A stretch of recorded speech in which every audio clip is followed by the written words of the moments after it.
Assalamualaikum warahmatullahi wabarakatuh. Nama saya Bayu Agawardana dengan NPM 1705160246. Hari ini kita akan membahas analisis tingkat kebangkrutan dengan menggunakan metode Altman Z-Score pada PT HM Sempurna Terbuka dan PT Gudang Garam Terbuka tahun 2018 dan 2019. Langsung saja kita masuk ke pembahasannya. Yang pertama, apa yang dimaksud dengan kebangkrutan?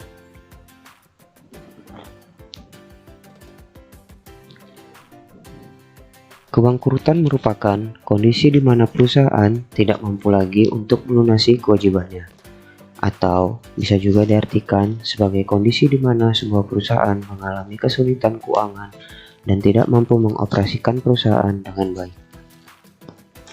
Jadi, analisis kebangkrutan digunakan sebagai prediksi kebangkrutan yang berfungsi untuk memberikan panduan atau informasi kepada pihak yang berkepentingan tentang kinerja keuangan perusahaan, apakah akan mengalami kesulitan atau tidak di masa yang akan datang.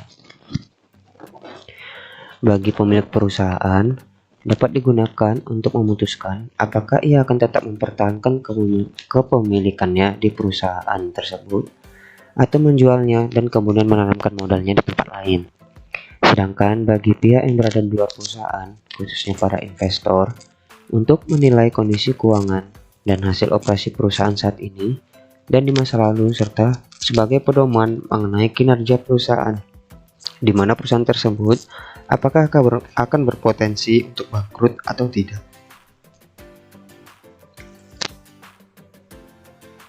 Kebangkrutan dapat diartikan dalam beberapa cara, tergantung masalah yang dihadapi oleh perusahaan. Di antaranya adalah yang pertama, kegagalan ekonomi atau economic failure. Kegagalan ekonomi mengindikasikan bahwa pendapatan perusahaan tidak mampu menutupi biaya totalnya, termasuk biaya modal. Yang kedua, kegagalan usaha atau business failure.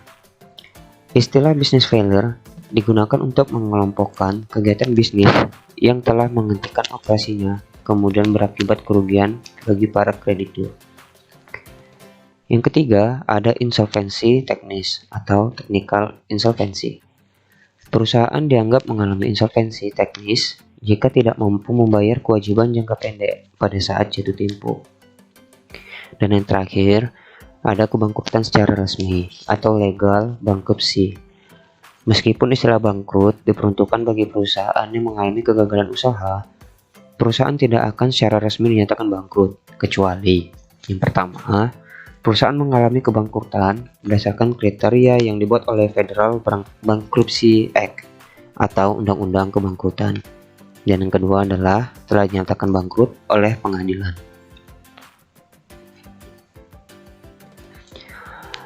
Yaitu selanjutnya adalah metode analisis Altman Z-Score. Apa sih metode analisis Altman Z-Score? Altman adalah orang pertama yang menerapkan multiple discriminant analysis atau MDA. Analisis diskriminan ini merupakan suatu teknik statistik yang mengidentifikasikan beberapa macam rasio paling penting dalam mempengaruhi suatu kejadian, lalu mengembangkannya dalam suatu model dengan maksud untuk memudahkan menarik kesimpulan dari suatu kejadian. Analisis diskriminan ini kemudian menghasilkan suatu dari beberapa pengelompokan yang bersifat a priori atau mendasarkan teori dari kenyataan yang sebenarnya. Metode yang dinamakan Z-Score dalam bentuk aslinya adalah model linier dengan rasio keuangan yang diberi bobot untuk memaksimalkan kemampuan model tersebut dalam memprediksi.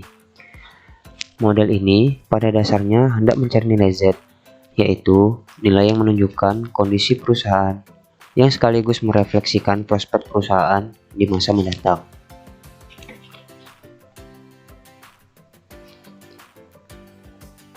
Rumus Z-score pertama dihasilkan Altman pada tahun 1968. Rumus ini dihasilkan dari penelitian atas berbagai perusahaan manufaktur di Amerika Serikat yang menjual sahamnya di Bursa Efek. Karena itu, rumus tersebut lebih cocok digunakan untuk memprediksi keberlangsungan usaha perusahaan-perusahaan manufaktur yang go publik. Rumus pertama tersebut adalah sebagai berikut. Z sama dengan 1,2x1 ditambah 1,4x2 ditambah 3,3x3 ditambah 0,6x4 ditambah 1,0x5. Yang maksud dari X tersebut adalah X1 modal kerja per total aset, X2 laba ditahan per total aset, yang ketiga EBIT per total aset, yang keempat nilai pasar saham per total aset, dan yang kelima adalah penjualan per total hutang. Pada tahun 1984, Altman melakukan penelitian kembali di berbagai negara. Penelitian ini menggunakan berbagai perusahaan manufaktur yang tidak go publik. Karena itu, rumus dari hasil penelitian tersebut lebih tepat digunakan untuk perusahaan manufaktur yang tidak menjual sahamnya di Bursa Efek. Hasil penelitian tersebut menghasilkan rumus Z-score yang kedua untuk perusahaan-perusahaan manufaktur yang tidak go publik, yaitu sebagai berikut. Z sama dengan 0,717x1 ditambah 0,847x2 tambah 3,107x3 ditambah 0,420x4 tambah 0,998x5. Yang keterangannya, X1 modal kerja per total aset, X2 laba ditahan per total aset, X3 EBIT per total aset, keempat nilai buku ekuitas per nilai buku hutang, dan X5 adalah penjualan per total aset.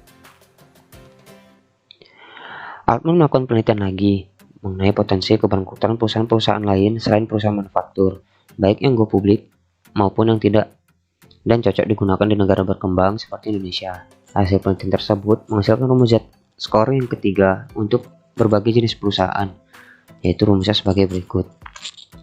Z sama dengan 6,56x1 ditambah 3,2x2 ditambah 6,72x3 ditambah 1,05x4.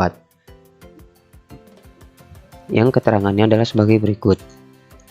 X1 sama dengan modal kerja per total aset, X2 laba ditahan per total aset, X3 EBIT per total aset, dan X4 adalah nilai buku ekuitas per nilai buku hutang. Penggolongan perusahaan menurut alamat Z-score. Perusahaan-perusahaan digolongkan menjadi 3 golongan, yaitu yang pertama, perusahaan yang tidak bangkrut atau zona aman. Ketika Z-score berada di atas 2,66, dikategorikan sebagai perusahaan yang sangat sehat sehingga dapat dikategorikan dalam perusahaan tidak bangkrut. Yang kedua, perusahaan yang termasuk rawan atau zona abu-abu, yaitu perusahaan yang Z-score berada di sekitar nilai 1,1 dan di bawah 2,66. Berada di daerah rawan di mana perusahaan tersebut tidak dapat ditentukan apakah termasuk perusahaan yang bangkrut atau tidak. Dan yang terakhir adalah perusahaan yang berpotensi bangkrut atau zona berbahaya, yaitu perusahaan yang nilai Z-score-nya kurang dari 1,1 dan dikategorikan sebagai perusahaan yang memiliki kesulitan keuangan yang sangat besar dan beresiko bangkrut. Selanjutnya kita akan masuk ke pembahasan tentang PT HM Sempurna Tbk dan PT Gudang Garam Tbk. Apakah kedua perusahaan ini berada di zona aman, zona berbahaya, atau zona abu-abu? Mari kita lihat. Berikut adalah tabel ikhtisar laporan keuangan tahun 2018 dan 2019 dari PT HM Sempurna Tbk dan PT Gudang Garam Tbk, dan juga dinyatakan dalam jutaan rupiah. Akun-akun yang perlu diperhatikan untuk digunakan dalam rumus Altman Z-score, khususnya rumus ketiga, karena rumus itu sangat cocok untuk berbagai perusahaan dan cocok untuk negara berkembang seperti Indonesia, yaitu ada akun aktiva lancar atau aset lancar, total aktiva atau total aset, total hutang lancar, total hutang, nilai buku ekuitas, EBIT, laba dicadangkan, laba belum dicadangkan, dan laba dicadangkan. Dan berikut adalah tabel prediksi nilai Z-score. Tabel di sini itu angkanya bisa didapat dari rumus Z-score yang ketiga dan menggunakan ikhtisar laporan keuangan yang sudah kita lihat sebelumnya. Untuk melihat apakah tabel ini benar atau tidak, teman-teman bisa menghitungnya ulang. Dan selanjutnya, nah di sini kita akan membahas dari tabel yang barusan kita lihat, tabel prediksi nilai Z-score. Berdasarkan hasil perhitungan Z-score secara keseluruhan pada PT HM Sempurna Tbk dan PT Gudang Garam Tbk, bahwa pada tahun 2018 sampai 2019 yang ditunjukkan pada tabel di atas, dapat diketahui bahwa kedua perusahaan di atas berada pada kategori sehat atau tidak mengalami kesulitan keuangan akibat kemampuan perusahaan menghasilkan laba yang cukup tinggi, modal kerja yang selalu positif, dan nilai buku ekuitas yang cukup tinggi. Keempat variabel yang digunakan untuk menghitung nilai Z-score suatu perusahaan yaitu X1, modal kerja terhadap total aktiva, X2, laba ditahan terhadap total aktiva, X3, EBIT terhadap total aktiva, dan X4, nilai buku ekuitas terhadap nilai buku hutang.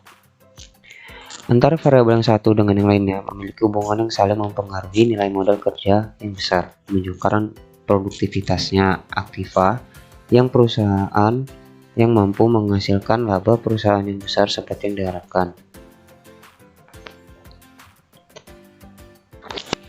Dengan meningkatnya laba usaha perusahaan, maka akan menarik para investor untuk menanam sahamnya pada perusahaan tersebut, sehingga laba ditahan perusahaan tersebut akan mengalami peningkatan. Meningkatnya laba ditahan dan modal kerja yang dimiliki perusahaan akan mendorong meningkatnya total penjualan perusahaan. Begitu juga sebaliknya, jika modal kerja yang dimiliki perusahaan semakin kecil, maka perusahaan akan memperoleh laba kecil pula. Jika perusahaan mengalami hal seperti ini, maka akan mendorong pada terjadinya kesulitan keuangan, dan jika keadaan ini terus berlanjut, maka perusahaan akan mengalami kebangkrutan. Namun, jika kita membandingkan kinerja dari kedua perusahaan di atas, dapat kita lihat bahwa yang menunjukkan kinerja yang baik adalah PT HM Sempurna Tbk.